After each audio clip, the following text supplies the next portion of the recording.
welcome guys to another episode of Making Feria podcast. I got my good friend Santiago, also known on Instagram as the Ecom Bulldog and founder of Latino Solutions, right? Yes.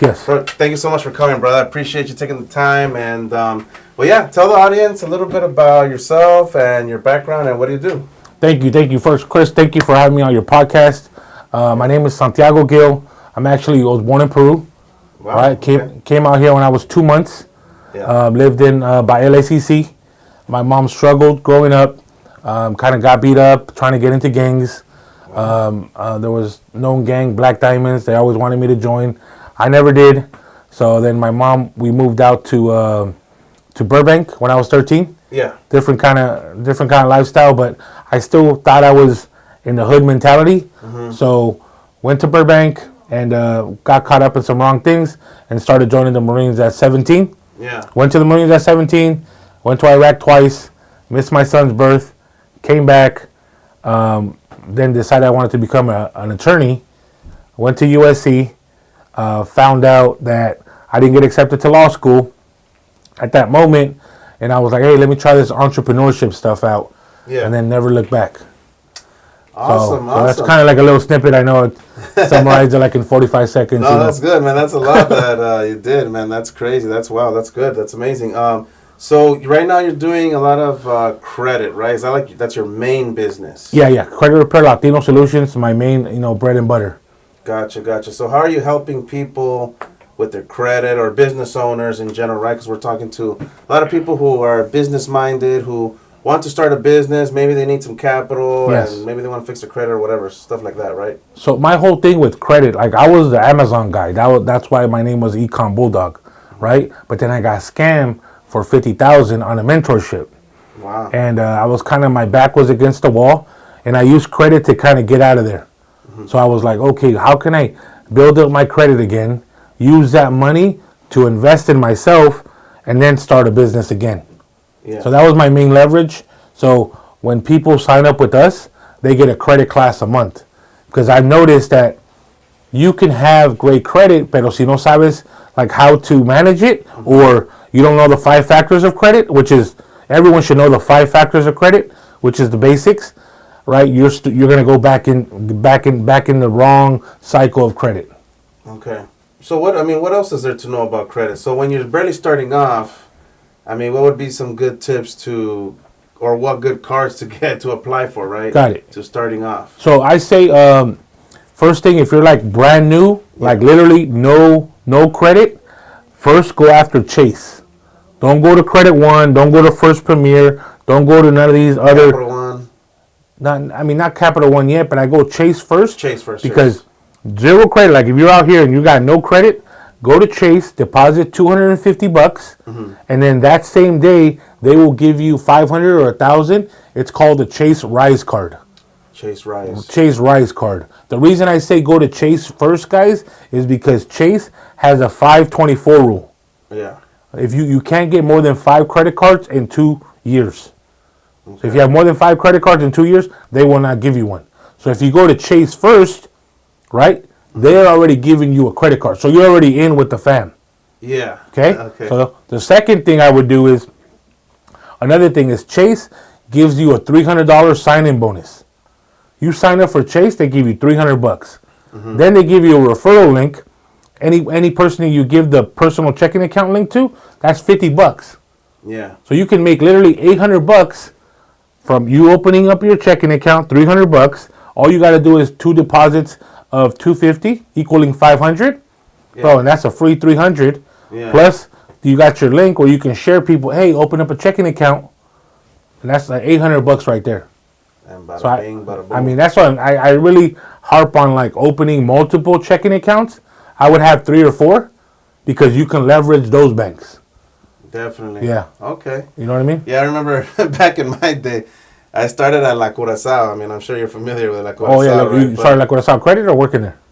No, got the credit. Got the credit. Okay, yeah, okay. I bought a bed for like, I don't know, $1,000. Ended up paying like couple $1,000. It's insane. Yeah. But is there any benefits to going that route either? Or so good question. I say stay away from store cards. Store cards. Stay away. Kohl's, stay away. My wife The only card she has, store cards, is Kohl's because she did it behind my back. Other than that, she's got no other store cards. Stay away from Kohl's, Best Buy, because what they're doing is all they're giving you is store incentives. Yeah. They're not giving you cash back for your own cash. They're giving you Kohl's cash. Yeah. Like I don't need more Kohl's clothes. Yeah. You know what I mean? I want cash I can use or travel points. Definitely. So stay away from store cards 100%. After the Chase Rice card, then I would do a credit union. What's a credit union? So a credit union, for example, is like, so national banks like Bank of America, Chase, U.S. Bank, those are for stockholders, right? They're on the S&P 500, they're all that stuff. The credit unions is for the people by the people. Yeah.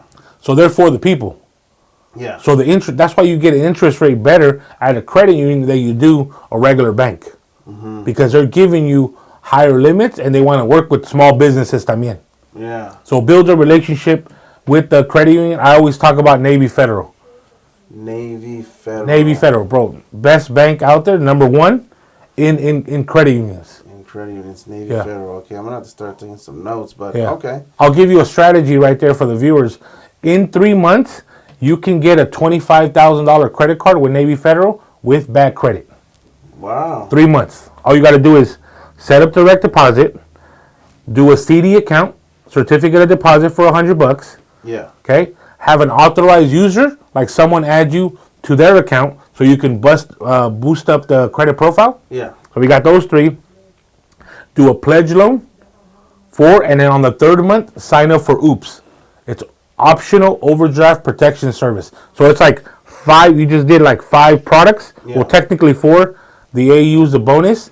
And then on the third month, after you do the OOPS, because OOPS you can only sign up on the third month. Yeah. Then apply, do a pre-qualify for a credit card, guaranteed $25,000. Okay. Even with bad credit. Sweet. That's good. I'm going to have to rewatch this podcast myself.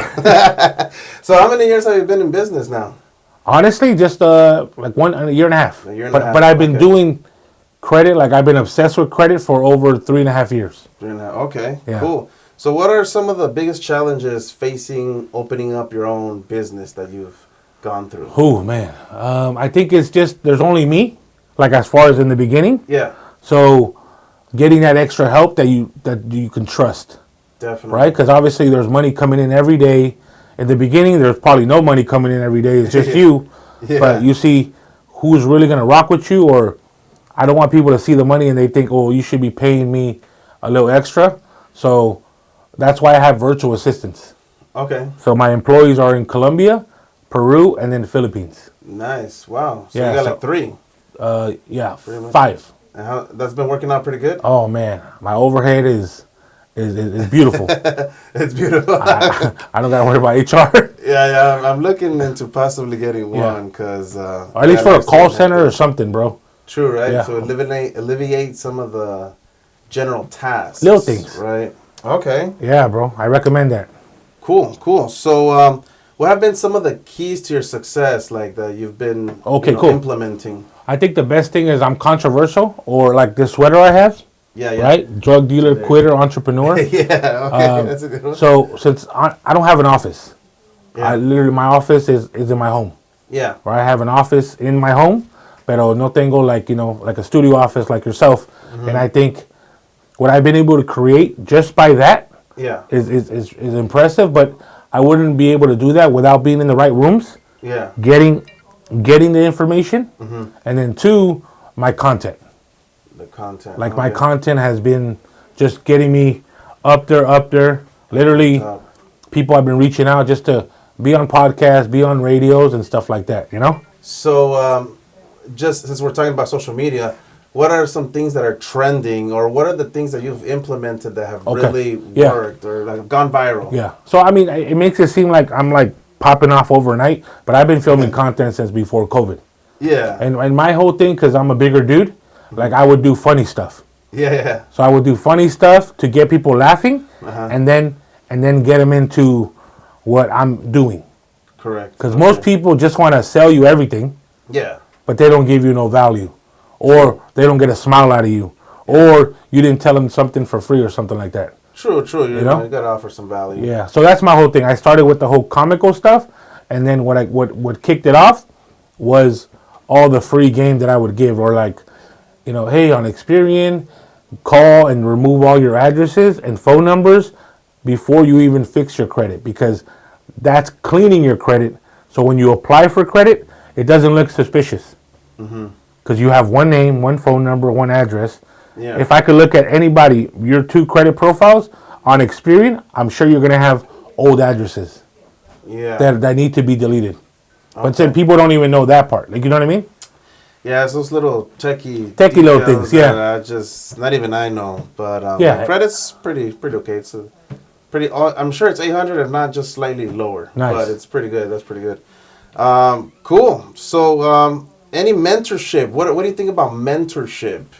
Like, have you got any mentorship yourself, or? Yeah. So, my first kind of like exposure to mentorship and like conferences was Driven. Okay. And lately, all the people that I've been meeting have been connected with Driven. So, I got to give kudos. I talked about Albert in my meetup. Sometimes you got to give kudos where someone opened your eyes. Yeah. And some people don't do that. They feel like they got there by themselves. Yeah. And it's like they don't want to mention their mentor because it might push back traction back to them or something. But I give kudos when due. And Albert was the one to open my eyes to what's out there, right? Like, he had 2 Ferraris, I think, when I watched him. Yeah. And I'm like, damn, not only does he have 2, he's got, office. So I needed my mind to kind of open up. So then from then, I invested in more conferences. Yeah. And then I got into some high-level mentorships where they would tell me different credit stuff that I wasn't privy to. Gotcha. Yeah. Okay. So mentorship, super important. Yeah, super important. I've actually been to Driven myself, which I met another friend, Pam, that actually connected me to you. So nice. It's super critical to be going to these networking events and building those relationships, right? For sure. Cool. Yeah, and let me know if you have any questions for me. I mean, I'm happy to help you in any way that I can. But let's see. What advice would you give to somebody that's early on in their journey? I mean, I know you're kind of super, not too early, but what advice would you give to someone who wants to start a business? Because a lot of people are. I was actually talking to my camera guy Josh about this today. A lot of people are just scared to start, right? I say, it goes back to this. I'd rather use credit to build something than use my own money. And I know that's kind of risky because people give me a lot of, ish for that. I don't know if I can cuss over here, but they'll give me a lot of stuff because why would you use credit? Why get in debt? But I'm like, this country was made on debt. Right? Like, people's homes, they pay monthly. Yeah. They don't own the home, so that's debt. But that's good debt or bad debt? Yeah, that's true. And I'd rather bank on myself, get a $25,000 credit card, like what I said on AV Fed, use that money to invest in something. Yeah. Like, most of my mentees, they don't have high income skills, right, in the beginning. So I tell them, look, like one of my mentees, shout out to you, Jerry, we got him a $10,000 credit card. Yeah. He liquidated the credit card. He took $6,000 out of that credit card, and then he bought a mechanical bull. Okay. Mechanical bull cash. Mechanical bull was like $5,000-$6,000. Yeah. And then now he rents it for like $500 a day. Oh, okay. See, so on the weekends, if you book 2 parties, that's $1,000, right? Yeah. Maybe a little overhead that you pay the compa to go drop it off. Yeah. But now that money is giving him more money. Some recurring revenue. Yeah. That's the main thing, like stuff like that. That Definitely. People they use credit to make it look like they have money, which is backwards. Yeah. Okay. Right. I might look broke or whatever, but check my credit. It's a blessing. Yeah. So definitely, yeah. I mean, if you're gonna invest in yourself, totally. I'm totally for that. If you're gonna invest in yourself and create that extra pressure to make you commit to whatever it is that you're doing, so you should definitely do that. Let's see. So, how have relationships helped or hurt you in business? Yeah, another thing is, kind of like, we're doing a pod. And like I said, I'm not cookie cutter. I kind of say it how it is. Yeah. Right? Like, we're doing a pod. Let's say in the future, I do some shady stuff or you do some shady stuff. Mm-hmm. It affects each other. Yeah. Because then people start looking at you like you're a scammer or something like that. And that's, I say this, man. If you're good with your heart and you're good about serving people, you know your name's not gonna be tarnished. Yeah. As long as you're doing good, but relationships can hurt you and also grow from you because you can refer me someone, and you might not directly do business with that person, but he's cool. Yeah. I get in with him and then I get slapped in the face. You know what I mean? So, but then the good part is, like you said, Pam connected us. Yeah. At her, her event. Shout out to you, Pam, because that was something that I needed to get out of my comfort zone because I don't really get out.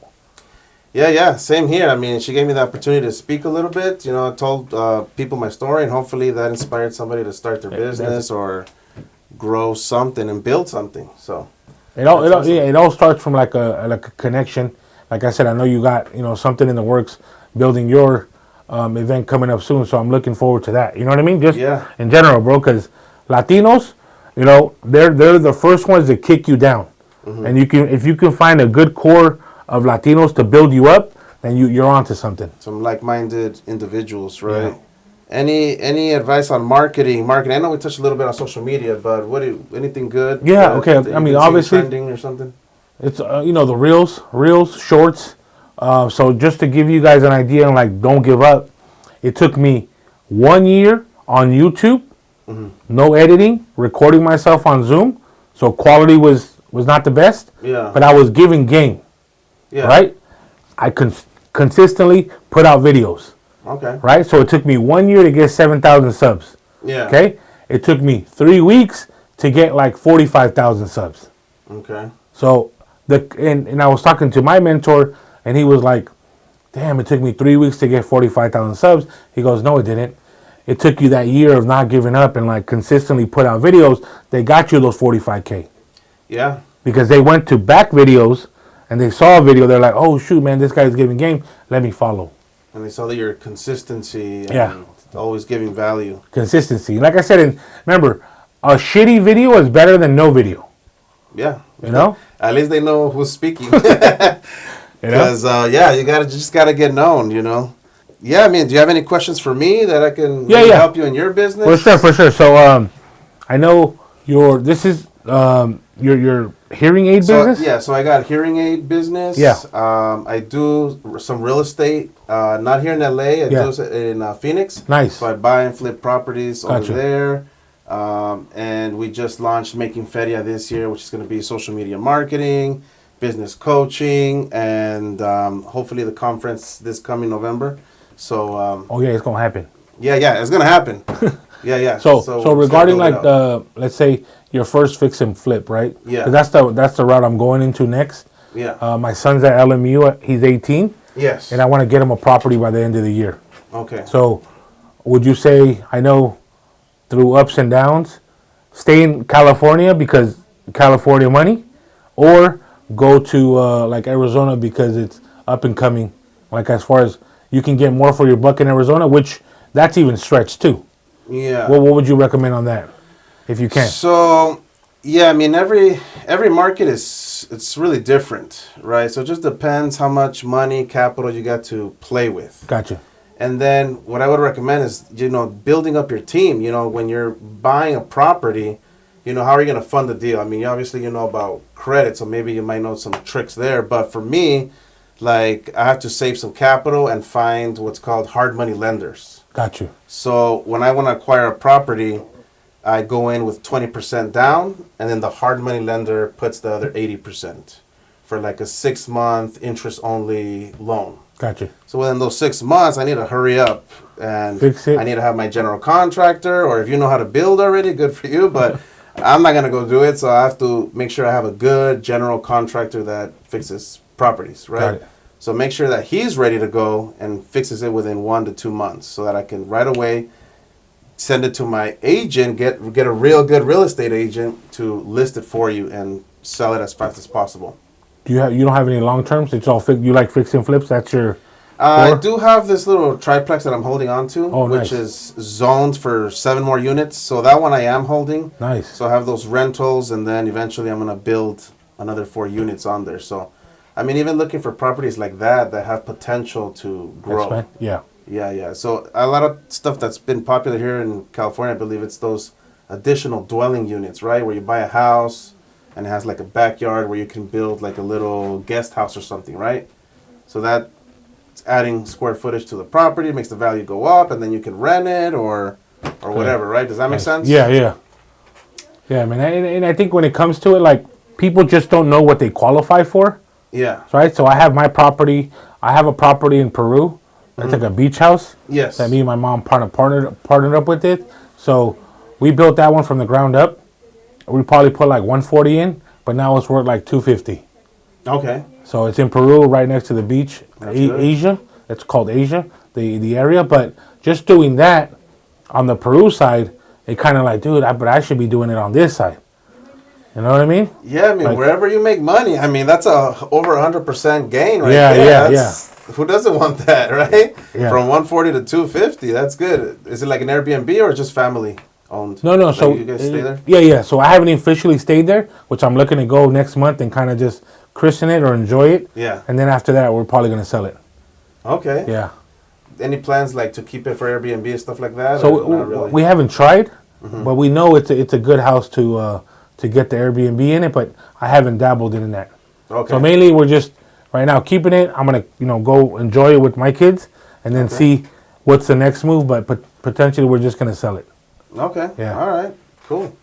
So, any other questions you may have? Let me see. So I know you just went to WealthCon, right? Yes. How did you connect with any other people that maybe you saw on social media that you didn't connect with before?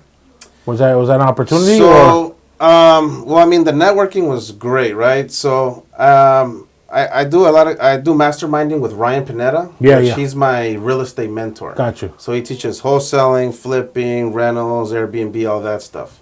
So I'm part of his coaching program, and I'm still learning. Got it. Now I did make a lot of connections from everywhere, all over the U.S., especially in Phoenix. So I met like 2 general contractors. I met private money lenders that are willing to lend me money to even fund the project. So that's Good. another thing I didn't mention, right? So I go in with 20%, get a hard money loan, but you still need money to fix it. You still got to pay the general contractor to fix it. So there's some lenders that will fund the project too, which you have to also make those connections. But overall at WealthCon, it was about getting to network with those individuals, because now I can sell them properties as well, or hire them to help me fix my properties. Got it. Nice. Because my dad does a lot of wholesaling in Phoenix. Oh, okay. So we acquire a lot of wholesale properties. You know what's wholesale properties? Yeah. So Getting them sometimes under contract, no? Sometimes in big investors, they buy like, let's say 100 homes in one shot from the banks or whatever, and then they sell them to wholesalers. And then people like my dad will distribute to either flippers or even people who just want to buy cash for their homes. Nice. So, just going to WealthCon created more connections. I mean, this is probably that was my 4th WealthCon. So I've been building a pretty big network around real estate. That's good, man. Because at the end of the day, real estate's where it's at. Yeah. You know what I mean? Like business too, but real estate, long-term hold or, short sale flip, that's the money I want to get. Like, there's so many things you could do. You could buy single family, multifamily, commercial. I've been meeting friends that do land development, because you can actually buy lots of land and then zone it. And once you zone it, then you can sell it to builders and just flip land like that too. So there's just so many things that you can do when it comes to real estate. No limits on real estate. No limits, yeah. What I wanted to share with some of you guys real quick. Yeah. Because I know when it comes to credit, some people are they've been taught not to do certain things with their credit because it's been programmed. Mm-hmm. Like growing up, right? Like my house, we've never used a fireplace. Yeah. Right? Because we're Latino and we, I never used a dishwasher. My wife would be like, "Oh, it's there to use," But like things like that. So that's why growing up, don't use your credit card. It's common. Mm-hmm. I'm telling you guys to start using your credit cards. Look, you're paying Netflix every damn month. Mm-hmm. At least attach that to a credit card so at least you can get something back. You're paying Netflix with a debit card, get you nothing back. Yeah. You know what I mean? Everything that's reoccurring should be on your credit. You're gonna pay your phone bill. Put that on your credit card. Anything. And I'm going to give you guys another tip. For those of you paying rent, if you're paying rent, there's something called the Built card. It lets you pay your rent with a credit card. Wow. Because they give you an account number and a routing number. Yeah. So you're able to pay your rent with that card. Okay. Also, it gives you 1 point per dollar spent. Okay? And then that's the only card that you can transfer your points to American Airlines. American Yeah, Airlines. for travel miles. Yeah. Chase don't do that. Amex, I don't think even does that. But that right there is big. You're paying rent with cash, but you have to have decent credit to get the Built card. Yeah. Okay, so just look out for that one, guys. And also, there's 3 credit bureaus: Experian, TransUnion, and Equifax. Yeah. Do you know which bank pulls from Bank of America? Not really. No. Yeah. So, no, but not 99% of us don't know nothing. Most people don't know. Yeah. Yeah, we So don't. Bank of America pulls from Experian. Yeah. Okay. Navy Federal pulls from TransUnion. Digital Credit Union pulls from Equifax. So I can apply for 3 credit cards with 1 inquiry. Oh. Get what I'm saying? 3 different banks. And what do you mean by the inquiries? Okay, so like inquiries cost you 3 to 5 points. Yeah. So anytime you apply for credit, you're going to say, hey, bro, my points went down. Yeah, because you just applied for a credit card, right, which added to your profile, and each inquiry can cost you 3 to 5 points. So Okay. how do we avoid inquiries? Like at the most possible, most people will apply for Bank of America, Chase, and Discover. That's 3 inquiries on Experian Okay. because that just hits Experian. Those 3 banks, Do them within a certain time frame? yeah, you can do those at the same, like if you're going to do DCU, Digital Credit Union, Like Navy within Federal, a week or a month or you can do the same day. same day? Just hit them all. Hit them all. Okay. It's easier, it's better. If you And wait till the next day, it's more points deducted, or no, because they're different oh, bureaus. different bureau? Oh, okay. Yeah, so it doesn't hit the same system. Gotcha. It doesn't look like you're thirsty, Yeah. Okay. you know? Because remember, they'll give you credit if you're not using your credit. Yeah. So if I'm using 10% or less, Yeah. they're gonna give me all the credit I want. Because I'm not feeding. I'm not like, oh, dude, I'm maxed out on my credit card. Let me get another credit card. Yeah. You know. They want you to keep that balance so they can make their money, right? But one more thing is there's statement date and due date. The average Latino just pays their card on the due date. Then the next day they use it. Yeah. You need to wait till the statement date to use it after the statement date, and you'll see your credit score go up. Okay. So before the statement date, if you have less than 10%, and you'll see your report, it'll skyrocket because it reports to the credit bureaus on the statement date. Okay. Yeah. Awesome. Well, here's another gold nugget that I've found out about recently was that, well, there's multiple banks that offer this, but American Express offers a high yield account. Have you heard of it? Yes. So, like, I mean, I'm not a big fan of saving money, but there's sometimes where I have to hold a large lump sum. Let's say I sell a house. Yes, of course. And then I have that whole lump sum. I don't want it just sitting in the bank, right? I want to put it in that high yield account, which American Express right now is paying 4.3% a year on a monthly basis. So, I mean, have you heard of those, or do you? Yeah. Chase has them. Chase, do you use them or no? No, I haven't. I know I was meeting with a banker at Chase, and they have one for you put 100,000, they'll give you like 5,000 in 2 months. Oh, Yeah. okay. 100,000 minimum. And I was exploring that with Chase. Because remember, the longer you're on with them, the lesser money they give you. Yeah. Because Okay. they kind of anticipate rates going down. Gotcha. You know? Cool. So, I mean, is there anything else you wanted to add? Or Yeah, you think man. that's pretty good? One more thing I wanted to share with you guys. I know people want American Express, which is a great card because it gets you in the lounges. It gets you in little meetups at, Centurion Lounge, or when you go to a sporting event, they have Amex suites. I have a quick question about that. When you have the Centurion Lounge access, you still have to buy a ticket to the event and then go to the Centurion Lounge? Or you can just walk straight in? No. When you have your ticket to the event, like Staples Centers or whatever, crypto, they have a special line for American Express holders, and then they have a special lounge in the event. So you don't have to buy tickets, you just show up to the lounge? You show up to the lounge and show your American Express, yeah. And you don't have to buy tickets to the actual event? No. The event, you have to buy tickets to the event. Oh, okay. Yeah. and then you go to the American Express Then Lounge. you go to the American gotcha. Express Lounge. Sure. All right, but go ahead. Sorry, I interrupted. No, so another thing is, I buy my tickets with my American Express because if my wife gets sick and she can't go to the event, they'll give me my money back. With American Express? Yeah, American Express, wow. well, top tier. Oh, Because an emergency happened. Yeah, I didn't know. You know what I mean? That. If you didn't use the tickets. Yeah. Okay. Customer service on American Express is golden. Also, I call this system called RBI. Yeah. That's something that I kind of... RBI, when you think of RBI, you think of runs batted in. Yeah. Right? Baseball. Yeah. The thing that I kind of developed was relationship banking is the ticket. Mm-hmm. So relationship banking is the ticket. We talk about relationships. Yeah. Most of you that are watching, you probably don't have a good relationship with your bank. Okay. That's why I rewatched the podcast. So what I talked about Navy Federal, you should be doing that with all your banks. Yeah. Because it builds a relationship with them. And American Express has a checking account that you can make with them. Yeah. So before you get into American Express, get into their checking account.